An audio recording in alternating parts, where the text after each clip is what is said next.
નમસ્કાર, આપ જોઈ રહ્યા છો સીએનસી ગુજરાત. સાયબર ક્રાઇમ આજના સમયમાં ખૂબ જ વધી રહ્યો છે, કેમ કે સોશિયલ મીડિયા અને બેંકના તમામ કામકાજ ડિજિટલી વધારે એક્ટિવ થઈ રહ્યા છે. તેની સાથે સાયબર ક્રાઇમના કિસ્સા પણ અવારનવાર થતા જોવા મળે છે. તેવી જ રીતે અમદાવાદના સાયબર ક્રાઇમ કરતી આ ટોળકીને પોલીસ દ્વારા ધરપકડ કરવામાં આવી છે. આ ટોળકી તેમને તમારા જ ઘરમાં બંધક બનાવીને બેંકની તમામ ડિટેલ લઈને બેંકમાંથી પૈસાની ઉઠાંતરી કરતા હતા. આ બાબતે ઉચ્ચ અધિકારીથી વધુ માહિતી મેળવીએ કે સમગ્ર ઘટના કેવી રીતે આ લોકો આચરતા હતા અને કેવી રીતે ધરપકડ કરવામાં આવી. તારીખ 30/11ના દિવસે સોલા ગામના અમારા એક ફરિયાદી છે. એ ફરિયાદીએ પોલીસ સ્ટેશનમાં ફરિયાદ નોંધાવી છે કે એમના ખાતામાંથી ડિજિટલ અરેસ્ટ કરીને લગભગ 98,000 રૂપિયા જે છે લઈ લેવામાં આવેલા છે.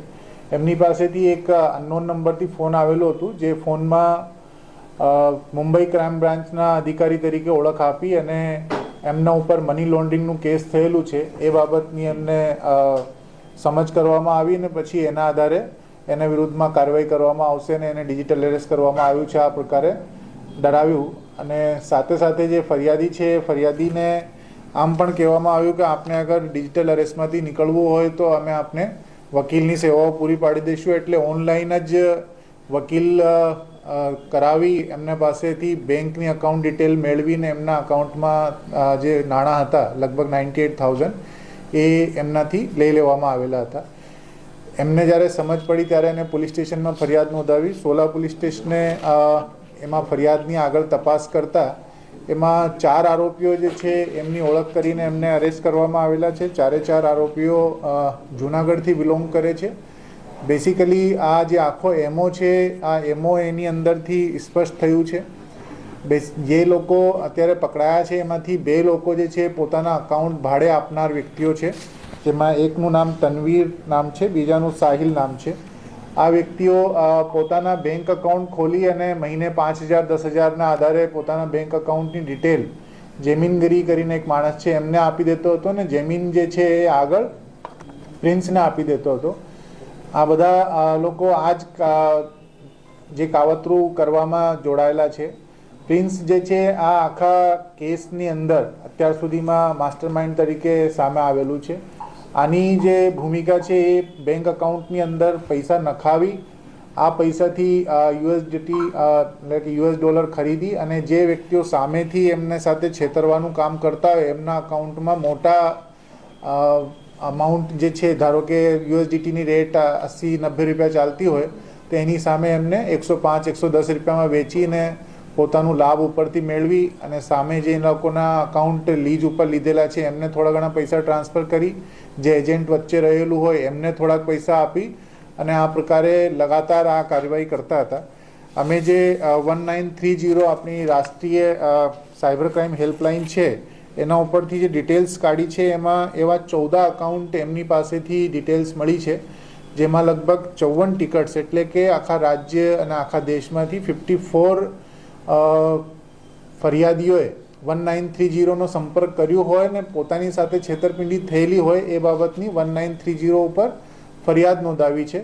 અને એવા અકાઉન્ટ જે 14 અકાઉન્ટ છે જે અમારે અત્યાર સુધી અમને ડિટેલ્સ મળી છે એમને પાસેથી. તો આ ટોળકી અત્યાર સુધી હાથમાં આવી છે.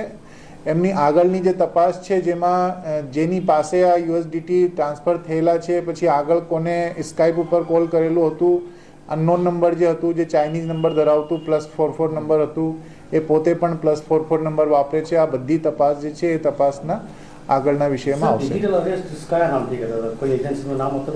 હા, એ પોતાની ઓળખ જે છે મુંબઈ ક્રાઇમ બ્રાન્ચના ઓફિસર તરીકે આપેલી હતી અને એમને કહેવામાં આવેલું હતું કે એક મની લોન્ડરિંગનું કેસ તમારા ઉપર રજીસ્ટર કરવામાં આવ્યું છે અને તમારા વિરુદ્ધમાં હવે કાર્યવાહી કરવામાં આવશે.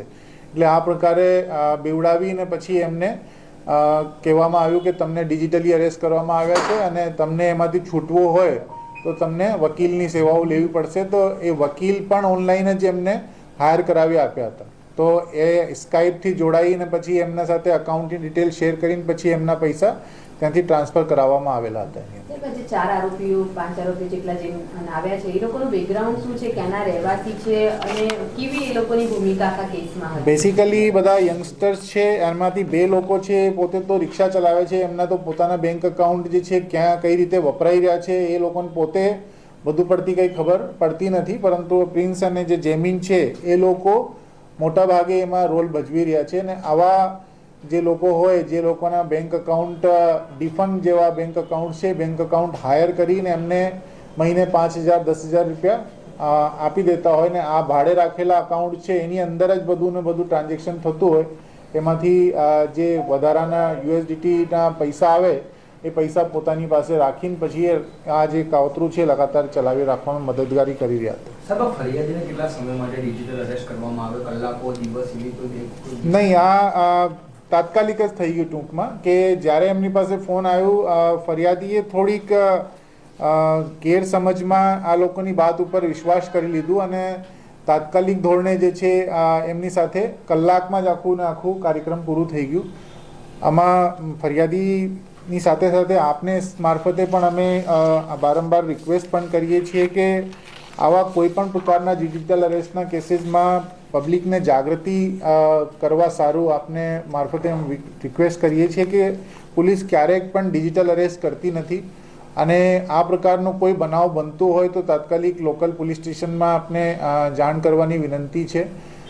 કોઈ પણ એજન્સી આ પ્રકારે વિડીયો કોલ ઉપર ફોન કરીને અથવા તો આ પ્રકારે વિડીયો કોલ ઉપર સમન્સ પાઠવીને વોરંટ પાઠવીને અરેસ્ટ કરવાની કાર્યવાહી કરતી નથી અને 1930 જે આપણી રાષ્ટ્રીય સાયબર હેલ્પલાઇન છે એમને ઉપર પણ તાત્કાલિક ધોરણે એમને જાણ કરવી જોઈએ તાકી એમના પૈસા અગર ગયા હોય તો એ ફ્રીજ થાય અને સાથે સાથે અગર આવા પ્રકારના કોઈ બનાવ એમની સાથે બનતા હોય અથવા બની રહ્યા હોય તો એ પોલીસને ધ્યાને આવવાથી આગળ બનતા અટકી શકે. કનેક્શન સામે આવે છે, કોઈ ચાઇના કનેક્શન કે કઈ સાથેનું આ સંકળાયેલું કોઈ તપાસમાં સામે આવે? હા, એમાં જે લોકો પૈસાનું ટ્રાન્સફર બેંક એકાઉન્ટ મારફતે જે પૈસા લેવાના પછી એ પૈસાનું ટ્રાન્સફર કરવાનું હતું એમાં જે નંબર્સ તમારી પાસે આવ્યા છે એ નંબર્સની બધી જે સિરીઝ છે સિરીઝ ચાઇનીઝ સિરીઝ છે અને પોતે પણ આવા જ ફોન યુઝ કરતા હતા. એમાં એવી વસ્તુ પણ ધ્યાને આવી છે કે એમને પોતે ચાઇનીઝ તો સમજ પડતી ના હોય પરંતુ ગૂગલ ટ્રાન્સલેશનનું યુઝ કરી અને સામેથી જ્યારે વાત થતી હોય તો એને ગૂગલ ટ્રાન્સલેટ કરીને પોતે સમજી લે પછી એના ઉપરથી એ પ્રમાણે જવાબ આપી દેતા હોય. તો આ પ્રકારનું આ લોકોનું કન્વર્સેશન પણ રેગ્યુલર બેસિસ ઉપર ચાલતું હતું. ચારમાંથી ચાઇનીઝ ગેંગ સાથે સીધો કનેક્શન કોણ? પ્રિન્સનું. પ્રિન્સ જે છે એમાં સૌથી વધારે પડતું એમના સાથે કનેક્ટ થયેલું હતું. આ વધુ પડતું ભણેલું નથી, ગ્રેજ્યુએશન જ કરેલું છે અને એની સાથે જો બીજો આરોપી છે જેમિનગીરી રાજેશગીરી, એમના વિરુદ્ધમાં ઓલરેડી આવા પ્રકારના 2 ગુનાઓ, એક પાલનપુર સાયબર ક્રાઇમ પોલીસ સ્ટેશનમાં દાખલ થયેલું છે, એક મોડાસા પોલીસ સ્ટેશનમાં દાખલ થયેલું છે. પ્રિન્સ જે છે થોડાક દિવસો પહેલાં વડોદરા શહેર સાયબર ક્રાઇમ પોલીસ સ્ટેશનના ગુનામાં પણ આ જ પ્રકારના ડિજિટલ અરેસ્ટના ગુનામાં પકડાઈ ચૂકેલું છે અને ફરીથી એ જ ગુનામાં એ પકડાયું છે.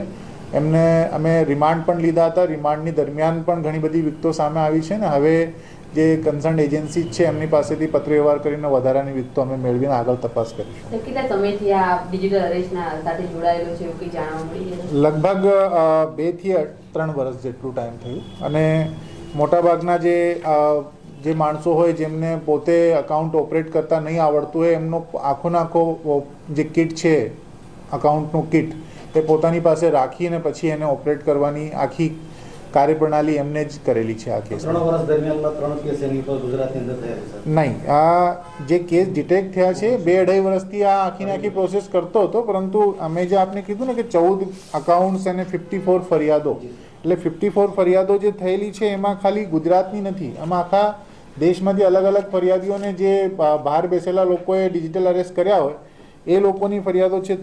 ફોર એક્ઝામ્પલ આંધ્રપ્રદેશ છે, ઝારખંડ છે, તેલંગાણા છે, તમિલનાડુ છે, કર્ણાટકા છે, હરિયાણા છે, દિલ્હી છે, ઉડીસા છે, આ બધા જગ્યાઓમાંથી જે ફરિયાદીઓ છે એ 1930નો સંપર્ક કર્યો. એટલા માટે અમે 1930ની પોર્ટલ ઉપરથી આ માહિતી મેળવીને આપણી સાથે શેર કરી છે.